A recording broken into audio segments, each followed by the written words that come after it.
कलयुग महाराज जब हस्तिनापुर आए, 4 गो घोड़ा लेकर के आए। हे बच्चा है, एक इलाज होकर के लगे बच्चा, उठा कर ले जाओ उसको बड़ी प्रेम से। एक मन दो चीज भाजे तो साफ। 4 गो घोड़ा लेकर के आए, घोड़ा का व्यापारी बन करके आए। देखिए कलयुग कैसे आते हैं। आप लोग भी कलयुग से सावधान हो जाइए। कलयुग आएंगे, आपके दरवाजे पर टीका लगा करके आएंगे, अच्छी धोती, अच्छा कुर्ता, अच्छा बैग, अच्छा छाता लेकर के आएंगे और आपको कहेंगे कि तो और बेटा का सभी घर में जाओ। देख लीजिए, समझ लीजिए कलयुग आ गया है। 500 टका देवी ने तो और बेटा का सभी घर चुकी। हमारी भोली वाली माताएं लोग कर्जों उठा के स्टोन पत्थर देंगे और घोड़ा का नाल का क्या देंगे, अंगूठी देंगे, रीप देंगे। तो हर बेटा के शनि ग्रह वही टीका वाला से कहिएगा हमारे बेटा शनि ग्रह करते और तो हर शनि ग्रह नहीं कटना, झोरा था घुमा चलाऊंगा। वो बात नहीं कभी करते हैं। इतना डरपोक आप हैं, इतना भयभीत है आप लोग कि कह दिया शनि ग्रह घेर लिया तो उनको 1500 रुपया दे दिए कटाने के लिए। कभी उनको नहीं कहते हैं कि आपका शनि ग्रह नहीं कटा, आप अपना शरीर शनि ग्रह पहले कटाइए ना कि आप गाँव को घूमते हैं। कोई नहीं करेगा। मानिकपुर में शनि ग्रह आ गया,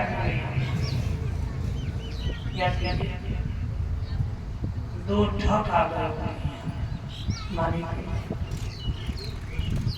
ये और घर में कोई परिवार लोग नहीं था, सास पुत्र वधू थी। आया दरवाजे पर घूमते घूमते आनंद चला गया, कहने लगा आपको जो है ऐसा है वैसा है, इतना आपका सोना चांदी है, सब में जंक लग गया है, निकाल करके हम लोग पूजा करने में ठीक हो जाएगा। सारा जेवर जात निकाल करके हम लोग को दे दिया। बैठ गया ध्यान करने के लिए, कहा आप लोग भी ध्यान कीजिए। एक आदमी कहा जब तक नहीं कहेंगे आँख खोलने में तब तक नहीं खोलिएगा। एक आदमी लेकर के चला गया सड़क पर, दूसरा आदमी उठा गया, गाड़ी पर बैठा चलते रहा। ये लोग ध्यान में बैठा ही रह गया। कुछ देर के बाद आँख खोला, कहाँ गया कहाँ गया। उधर मजदूर लोग काम करते थे, अरे वो 2 पंडित जी था किधर गया, अरे वो लोग तो निकला घर से मोटा लेकर के। तो मोटा में क्या था हम लोग को क्या पता, मजदूर को क्या पता, अभी तक वो मिलता ही रह गया। सब शनि ग्रह छोड़ा गया। हम लोग को विचार करना चाहिए।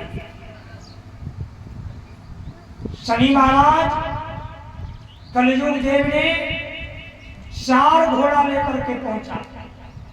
इतना सुंदर घोड़ा था, 4 घोड़ा। और जब हस्तिनापुर पहुंचा तो हस्तिनापुर के घोड़ा के जो मंत्री लोग थे, जब घोड़े को देखा तो दौड़ करके आए, दरबार में गया, महाराज 4 घोड़ा बिकने के लिए आया है। 4 घोड़ा। घोड़ा का नाम सुना तो घोड़ा पर चढ़ने वाले को जैसे घोड़ा का नाम सुनेगा तुरंत पहुंचेगा। देखते कितना सुंदर घोड़ा है, घोड़े सवार को घोड़ा चाहिए, अच्छा घोड़ा चाहिए। गया देखा, अब इतना सुंदर घोड़ा था कि घोड़ा देख करके मन ललचने लगा। ओ घोड़ा हमको दे दीजिए, जितना पैसा लीजिएगा ले लीजिए, लेकिन घोड़ा दे दीजिए। क्या कहते हैं, घोड़ा दे दीजिए। जैसे सुना घोड़ा दे दीजिए, जितना पैसा लेना है ले लीजिए। तो कलयुग महाराज कहते हैं घोड़ा से पैसा नहीं ले सकोगे, जितना पैसा तुम्हारे पास उससे कम पैसा मेरे पास नहीं है। लेकिन घोड़ा से तुम पैसा से घोड़ा नहीं खरीद सकोगे, घोड़ा को मैं फ्री में दे दूंगा। तो जो वस्तु पैसा से नहीं मिले और वो फ्री में मिल जाए तो लेने में कोई दिक्कत है क्या? है, कोई दिक्कत नहीं, विचार कीजिए क्या कहते हैं फ्री में। तो राजा परीक्षित ने, भीम ने कहा ठीक है महाराज फ्री में कैसे दीजिएगा? तो कलयुग महाराज ने कहा घोड़ा फ्री में तब देंगे जब मेरे प्रश्नों का उत्तर दे दोगे तब। तुम 4 भाई हो ना? कहा हाँ। 4 घोड़ा है, चारों भाई मेरे 4 प्रश्नों का उत्तर दे दो और घोड़ा दे देंगे फ्री में। तो कहा पहले उत्तर कौन देगा? सबसे पहले। तो चारों भाई में सबसे बड़ा था भीम, युधिष्ठिर तो था नहीं, था भीम। कहा पहले भीम भैया उत्तर देंगे। कहा ठीक है। भीम ने कहा, भीम से कलयुग ने कहा देखो मेरा प्रश्न को ध्यान से सुनो, उत्तर देना पड़ेगा और उत्तर नहीं दोगे तो हम तुमको कैद कर लेंगे, बंदी बना लेंगे। कहा ठीक। भीम ने कहा ठीक है, क्योंकि थोड़ा महाभारत युद्ध पर विजय प्राप्त करने से थोड़ा थोड़ा अहंकार उत्पन्न हो गया था। भीम कहते हैं ठीक है महाराज, कहिए क्या प्रश्न है? कलयुग महाराज ने कहा आज जब हम रास्ते में आ रहे थे मैंने कुआं को देखा। है बच्चा कौन है जी? पढ़ना है तुझे घर में पढ़ना है, यहीं पढ़ोगे क्या? बोली प्रेम से क्या कहते हैं? आज जब हम रास्ते में आ रहे थे मैंने एक कुआं को देखा और उस कुआं में एक पैसा लटक रहा था और उस पैसे में 1000 मन का गोला लटक रहा था। मैंने समझ नहीं सका कि वो कुआं क्या है, वो एक पैसा क्या है और 1000 मन का गोला क्या है। इस बात को मैं समझ ही नहीं सकता हूँ, मुझे समझा दो। युधिष्ठिर महाराज ने सुना, वो तो लड़ने झगड़ने का काम करने वाला था। 10,000 हाथी का बल, किसी को मारो पछाड़ दो, वो क्या जाने कि कुआं क्या है, पैसा क्या है और 1000 मन का गोला क्या है। भीम ने उत्तर नहीं दे सका, भीम को कैद कर लिया, भीम कैदी हो गए। भीम जब कैदी हो गए तो कहा अब कौन भाई दोगे उत्तर? तो दूसरा नंबर में अर्जुन का बारी था। कहा अर्जुन देंगे उत्तर। कहा ठीक है। अर्जुन से भी कलयुग ने कहा जब उत्तर नहीं दोगे तो तुमको भी हम कैद कर लेंगे। कहा ठीक है, पहले प्रश्न पूछिए क्या? कलयुग महाराज ने कहा आज जब हम रास्ते में आ रहे थे मैंने एक जगह 5 गड्ढे को देखा। एक गड्ढा 4 गड्ढे को भर रहा था, लेकिन 4 गड्ढा एक गड्ढा को नहीं भर सकता था। विचार कीजिए, एक गड्ढा 4 गड्ढे को भरता, लेकिन 4 गड्ढा मिलकर के एक गड्ढा को नहीं भर सकता। अभी अर्जुन के भी होश उड़ गए, क्या पूछता है तो कुछ समझ में नहीं आता। अर्जुन भी जब उत्तर नहीं दे सका, अर्जुन को भी कैद कर दिया कलयुग महाराज ने। कहा यम कौन उत्तर दोगे? कहा यम सहदेव उत्तर देंगे, ये नकुल देंगे उत्तर। कहा ठीक है, कहो नकुल से कलयुग महाराज ने पूछा आज मैं जब रास्ते में आ रहा था तो मैंने एक बड़ा आश्चर्य को देखा। आप क्या देखे महाराज? कहा आश्चर्य मैंने यही देखा कि एक गौ बछिया की दूध पी रही थी। गौ जो थी वो बछिया की दूध आनी, गौ माता अपनी बच्चे का दूध, बच्ची की दूध पी रही थी। छोटी बाछी जो होती है उनकी दूध पी रही थी। तो जैसे नकुल ने सुना, अब नकुल भी फेर में पड़ गया। अरे बछिया की दूध कहीं गाय पीता है हमारा?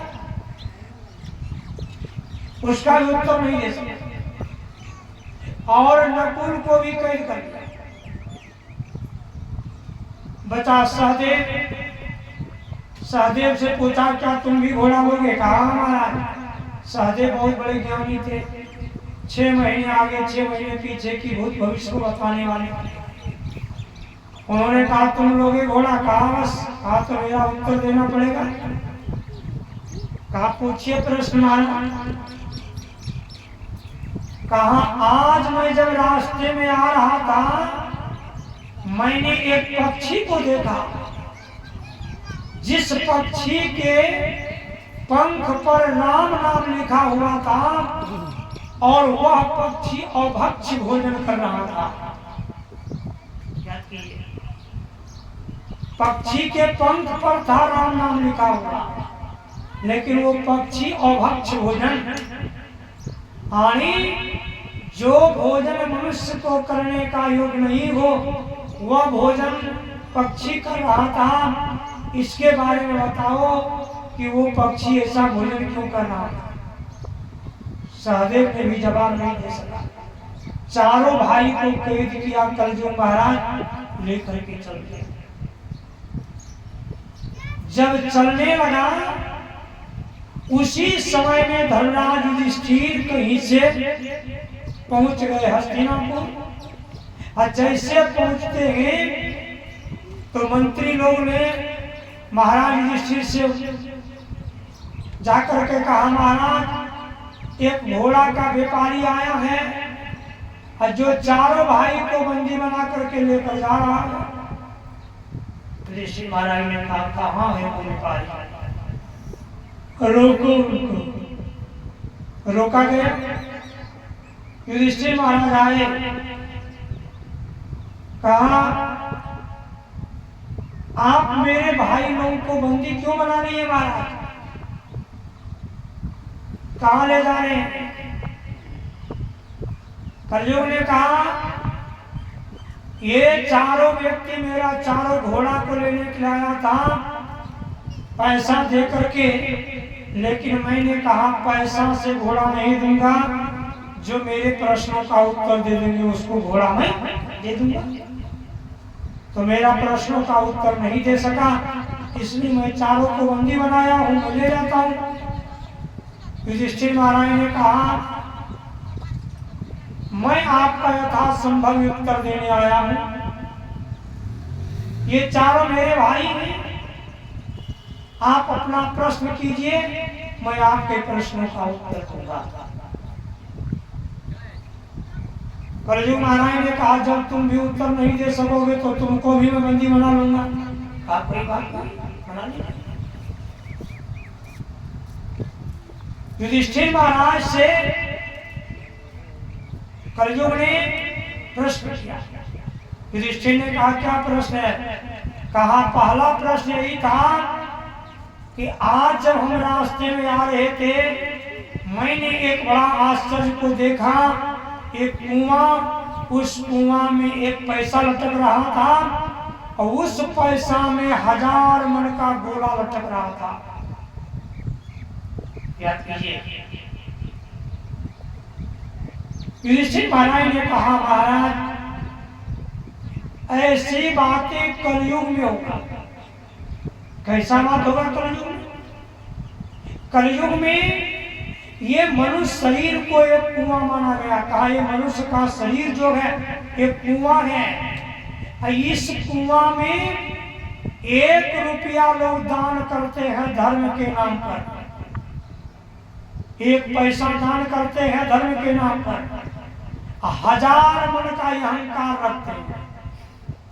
देखिए, दान करेंगे 1 रुपया, करोड़पति का बेटा है, 200, 400, 500 रुपया रोज दारू शराब में पी करके उड़ा देता है, 1500 रुपया मोटरसाइकिल के पीछे उड़ा देता है। कोई शराब नशा खाने वाला सगे संबंधी आ जाए तो 2-4-5 हजार उड़ा देता है। लेकिन सत्संग भजन के नाम से अगर कहीं उस व्यक्ति को कुछ कह दिया जाए तो कहते हैं जान हो 15 किलो चावल हम जाते हैं, भंडारा किया दिया।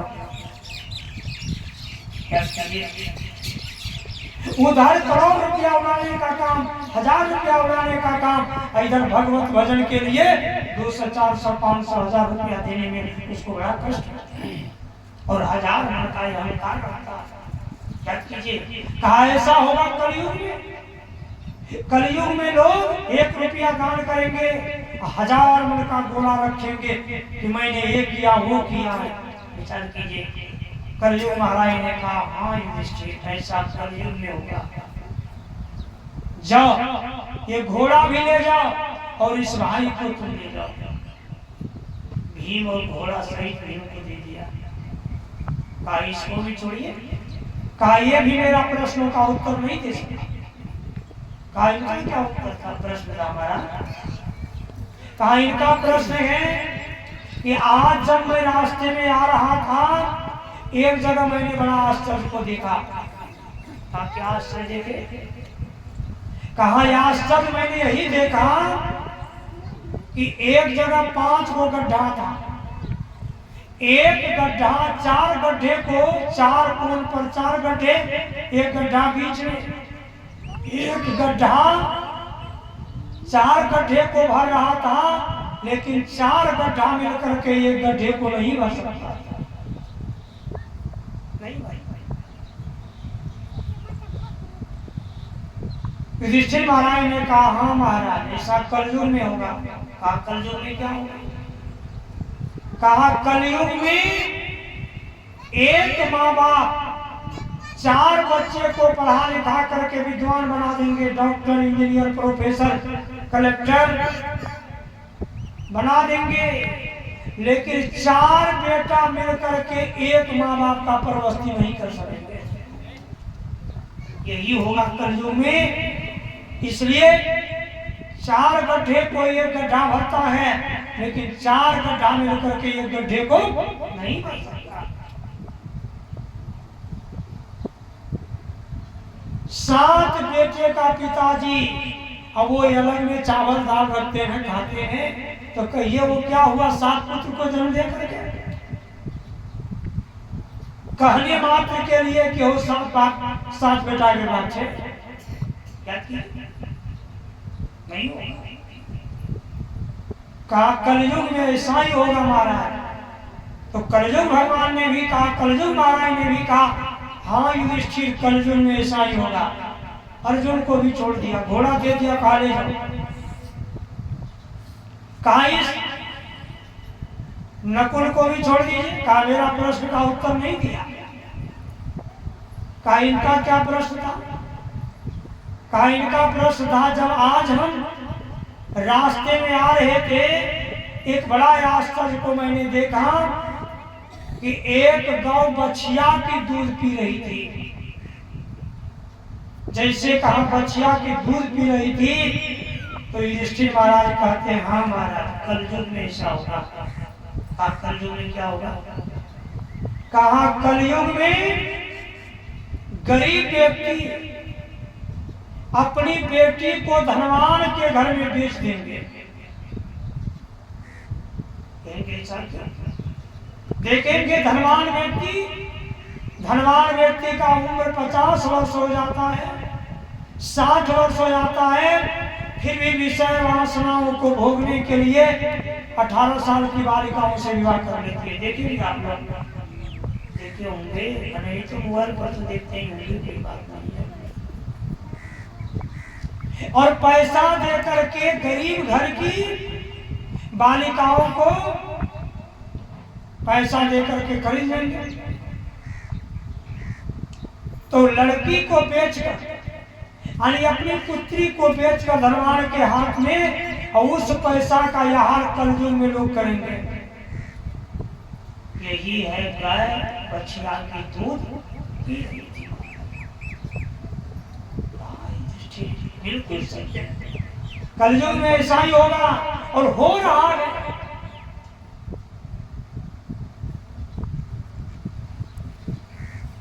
चौथा नंबर में सबसे छोटा भाई सहदेव का बारी आया। कहा सहदेव का क्या प्रश्न है महाराज?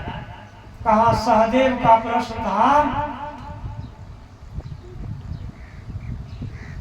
आज जब हम रास्ते में आ रहे थे, एक पक्षी को मैंने देखा जिनके पंख पर राम नाम लिखा हुआ था और अभक्ष भोजन कर रहा था।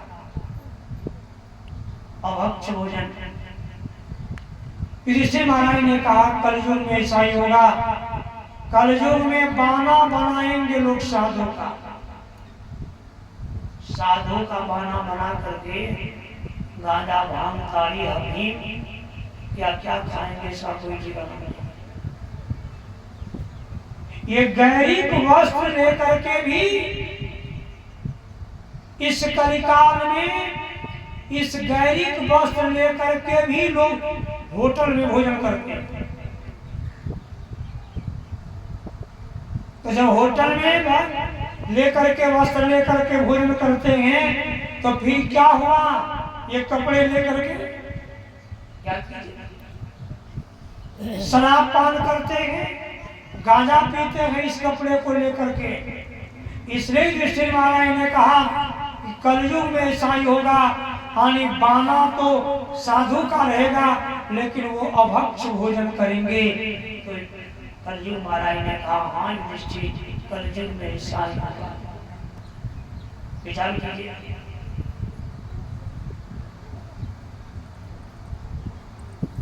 और सहदेव को भी छोड़ा गया। तो कलयुग महाराज जब आए, पांचों पांडवों को पता चला, राज्याभिषेक करके चले गए। कलयुग महाराज जब राज में प्रवेश किए, जब राजा परीक्षित के राज में प्रवेश किए, सुबह का समय था। राजा परीक्षित आखेट को जा रहे थे। हम लोग सुबह में घूमने जाते हैं।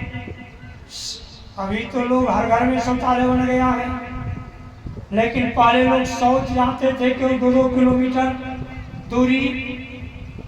सुबह का समय में, सुबह में आजकल लोग अधिक बीमार क्यों पड़ते हैं? कभी हम लोग विचार किए कि अधिक बीमार लोग क्यों पड़ते हैं? अधिक बीमार पड़ने का कारण है कि मनुष्य को स्वस्थ हवा कभी लगता ही नहीं है। पहले 3 बजे रात्रि में, 2 बजे रात्रि में हमारे किसान भाई लोग जमराज के सवारी पर चढ़ करके घूमने जाते थे। जमराज का सवारी देखे ना, क्या है? और ओकरे बगल में भैंसुन है। विचार कीजिए, जमराज के सवारी के पीठ पर जब मनुष्य चढ़ जाते हैं तो वह जमराजे बन जाते हैं। भैंस पर बैठने वाला व्यक्ति, उसका मन तुरंत बदल जाता है। कितनों धर्मवान पुरुष को भैंस पर बैठा दीजिए और उनको कहिए ले जाए 3 बजे 4 बजे रात में, 2 बजे रात में, कुछ ना कुछ फसल लोग का खिला ही देंगे। याद कीजिए नियम। विचार कीजिए। तो 3 बजे रात्रि में, 2 बजे रात्रि में, 3 बजे रात्रि में ब्रह्म मुहूर्त में मलय पवन की हवा जब निकलती है और जब मनुष्य के शरीर से टकराता है तो कितने रोगों को उस समय वो दूर कर देता है। उस समय किसान रहेंगे सोए हुए, 7 बजे जगेंगे तो रोगी क्यों नहीं बनेंगे? सूर्य की किरणें की आवाज जिस समय निकलती है और उस किरण का जब छटक आपके शरीर पर पड़ जाए, उसमें वो शक्ति है कि आपके कई रोग को दूर कर सकता है। लेकिन 7 बजे जागना था है ना, कामियन से कोनो जेबे करते बाबा धैर्य रहो, बिस्तर विचार कर लीजिए क्या हाल होगा हम लोगों का। तो क्या करते हैं, आखेट को जा रहे थे राजा परीक्षित, आखेट को जा रहे थे। ये आखेट जा रहे थे, उधर से कलयुग महाराज आ रहा था। कलयुग महाराज जो आ रहे थे तो कलयुग महाराज 2 जीव को पीट करके ले जा रहे थे, पीटते हुए जा रहे थे, एक गौ को और एक बैल। बैल जो था उनके पैर में घाव हो गया था, अपाहिज हो गया था। तो लंगड़ा बैल को पीटिएगा तो क्या करेंगे, कूद करके चलेंगे ना। गौ माता और बैल को, गौ को और बैल को पीटते हुए चला जा रहा। याद कीजिए, गाय और बैल को जो पीट रहा था, उसी समय राजा परीक्षित आ गया आमने सामने। राजा परीक्षित अपनी मयान से तलवार को खींचा और तलवार खींच करके राजा परीक्षित ने उस कलयुग से कहा, मेरे राज में ऐसा बड़ा दुराचार करने वाला कौन है जो इस गौ और बैल को पीट रहा है। अभी मैं तुरंत तुमको दंड देता। जैसे तलवार निकाला, कलयुग महाराज पैर पर गिर गए, धन्य गए महाराज, ये मेरा राज्य है, मैं कलयुग हूं। राजा परीक्षित ने कहा, मेरे राज्य में कलयुग की आवश्यकता नहीं है। कलयुग महाराज ने कहा, राज मेरा है, मुझको तो आप भगा नहीं सकते हैं, लेकिन मुझे भी रहने दीजिए, रहने का जगह दीजिए। आप मुझे भगा नहीं सकते, लेकिन रहने का जगह हमको दे दीजिए कि मैं कहाँ रहूं। कलयुग महाराज ने जब पैर पकड़ लिए राजा परीक्षित का, जैसे पैर पकड़ा तो राजा परीक्षित ने कहा, ठीक है, जब आपको रहना है तो मैं रहने का स्थान बताता हूँ। बताइए, कहा पहला स्थान है, तुम जुआ खेलने वाले के पास रहो, जुआरी के पास। आजकल मोबाइल से जुआ खेलते हैं, याद कीजिए, मोबाइल से जुआ खेलते हैं और मोबाइल से पैसा हारते हैं, घर मकान हारते हैं, पता नहीं चलता है कि जुआ खेलता है, लेकिन मोबाइल से जुआ चल रहा है। कहा जुआरी के पास, कहा दूसरा महाराज, कहा शराबी के पास, शराब पीने वाले के पास, कहा तीसरा, कहा झूठ बोलने वाले के पास रहो, झूठ जो झूठ बोलता है, झूठ बोलने वाले के पास। कहा और महाराज, कहा झूठ बोलने वाले के पास, और कहा चौथा में तुम वेश्यागमन करने वाले के पास रहो। कलयुग ने कहा, महाराज 4 स्थान बता दिए, एक स्थान और बताइए, एक स्थान और बताइए। जैसे कहा एक स्थान और बताइए, एक स्थान और बताइए, तो उधर से राजा परीक्षित ने कहा, तुम सोना में निवास करो। स्वर्ण में, सोना में भी कलयुग का वास है। सोना में ऐसा कलयुग है, बूढ़ी माँ के कान में सोने की बाली थी और नाक में सोने की नकमुन्नी थी। अब बूढ़ी की सेवा में दो बालिकाएं रहती थी, एक पोती रहती थी और एक नतनी रहती थी। बूढ़ी एक दिन अस्वस्थ हो गई, बोल नहीं सकती थी, तो नतनी सोचती थी कि बूढ़ी नहीं बोल सकती है, कहीं पोतिए एक सोना खोल ले, हमारे सेवा कर रहे। अब पोती सोच रही थी कहीं नतनिया खोल लेता। देखिए कल लोग कहाँ निवास करते हैं। बूढ़ी लेटी हुई थी, बोल नहीं सकती थी, पोती गई आंगन और नतनी क्या करती है, कचिया लेकर के काने चीर करके बाली निकाल लेती है। खुलती तो थी नहीं, बहुत दिन की जो बूढ़ी हो गई थी बाली, वो खुलती नहीं थी, कान को चीर करके बाली को निकाल दी, नाक को फाड़ दिया बाली को। तो कल्लू महाराज आया कि नहीं? सोना में कल्लू, सोना के लिए भाई भाई में लड़ाई होती है। हमारे माँ कहते सोना रेखी बोले जल्दी हाजिर कर, कान कमा ढह। अब देखिए सोना के लिए मारपीट होती है, सोना के लिए क्या क्या नहीं होता है। सोना में कलयुग की भाषा,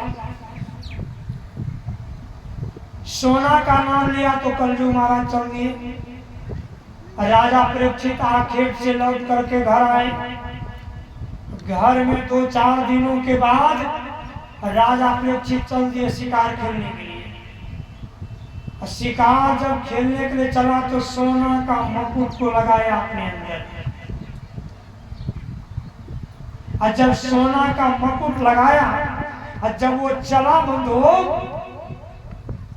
तो क्या होता है, सोना का मुकुट जैसे पहना उनको कलयुग सवार हो गया। सोने के मुकुट में कलयुग सवार। क्या ठंडी लाई थे वो। हाँ सोचे हूँ क्या हमरा अपना कहते हैं सोना का मुकुट पहन करके राजा परीक्षित जब जंगल शिकार खेलने गए, उसी मुकुट में कलयुग महाराज घुस गया। देखिए कलयुग क्या करवाते हैं। अभी भी जब हम लोग कोई व्यक्ति बात नहीं मानते हैं तो लोग का दिन को कलयुग सवार हो गया है बाबा।